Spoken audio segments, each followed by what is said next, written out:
راشد بہت ذہین اور ہونہار بچہ تھا۔ وہ پڑھائی لکھائی میں بہت تیز ترار تھا۔ وہ صبح سویرے اٹھتا، یونیفارم خود ہی پہنتا، اپنا بستہ اٹھاتا اور اسکول کی طرف چل دیتا۔ وہ راستے میں اسکول سے ملا ہوا سبق یاد کرتا جاتا، اس طرح اسے سبق بھی یاد ہو جاتا اور اس کا سفر بھی جلدی طے ہو جاتا۔ ایک دن راشد کے سائنس کے ٹیچر نے کلاس کے سب بچوں کو اکٹھا کیا اور کہا کہ پیارے بچوں، آپ سب کا کل کا سبق جنگل کے جانوروں اور گھر میں پالے جانے والے جانوروں کے بارے میں ہے۔ آپ سب نے کل خوب تیاری کر کے آنا ہے۔ راشد جب گھر واپس آیا تو وہ تھوڑا پریشان تھا۔ اس نے اپنی والدہ کو بتایا کہ امی جان، سائنس کے ٹیچر نے انہیں جنگل کے جانوروں اور گھر میں پالے جانے والے جانوروں کے بارے میں پڑھ کر آنے کے لیے کہا ہے، لیکن مجھے جنگل کے جانوروں اور گھر میں پالے جانے والے جانوروں کے بارے میں زیادہ علم نہیں ہے۔ امی جان، کیا آپ میری مدد کریں گی؟ امی نے کہا، کیوں نہیں بیٹا، میں آپ کی ضرور مدد۔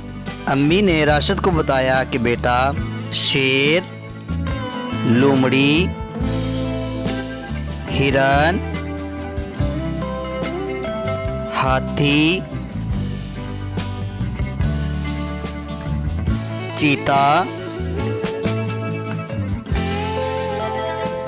اور زیبرا جنگل کے جانور ہیں۔